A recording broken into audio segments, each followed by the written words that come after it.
এক বাইবেল অনুসারে জীবনের উদ্দেশ্য কি? বাইবেল অনুসারে জীবনের উদ্দেশ্য হল ঈশ্বরকে মহিমান্বিত করা, তার মহিমাকে স্বীকৃতি দেওয়া এবং তার সাথে যোগাযোগ করা। বাইবেল আমাদের শেখায় যে আমরা তার চরিত্রকে প্রতিফলিত করার জন্য এবং আমাদের জীবনের জন্য তার পরিকল্পনা পূরণ করার জন্য তৈরি করা হয়েছিল। ইসেস 4:3-7 করিন্থিয়ান্স 1:3-1 সাবস্ক্রাইব করুন এবং লাইক করুন, আপনার মন্তব্য করুন এবং বর্ণনায় দেওয়া ইনস্টাগ্রামে আমাদের অনুসরণ করুন। 2. কিভাবে আমরা কঠিন সময়ে শান্তি পেতে পারি?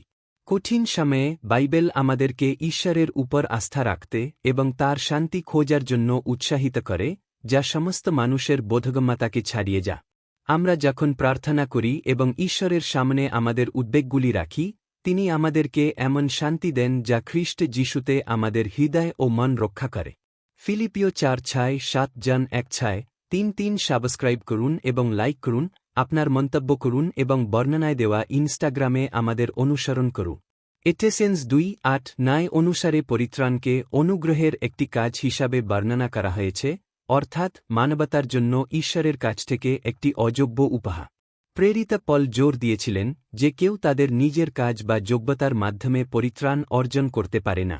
এই সত্যটি খ্রিস্টান বিশ্বাসে মৌলিক, কারণ এটি সম্পূর্ণভাবে ঈশ্বরের কর্মের উপর ফোকাস করে এবং মানুষের প্রচেষ্টার উপর না। পরিত্রাণ বিশ্বাসের মাধ্যমে মঞ্জুর করা হয় এবং এমনকি সেই বিশ্বাস ঈশ্বরের কাছ থেকে একটি উপহার। এটি ব্যক্তিগত অহংকারের কোনো কারণ দূর করে, কারণ কেউ বলতে পারে না যে তারা পরিত্রাণের যোগ্য বা অর্জিত, এটা সম্পূর্ণরূপে ঈশ্বরের মঙ্গল ও করুণার প্রকাশ। এই বোঝাপড়াটি মুক্তির জন্য ঈশ্বরের উপর মানুষের সম্পূর্ণ নির্ভরতাকে তুলে ধরে এবং এমন কিছু হিসাবে ঐশ্বরিক অনুগ্রহের ধারণাকে পুনঃনিশ্চিত করে যা মানুষের উপার্জন বা প্রাপ্ত ক্ষমতার বাইরে।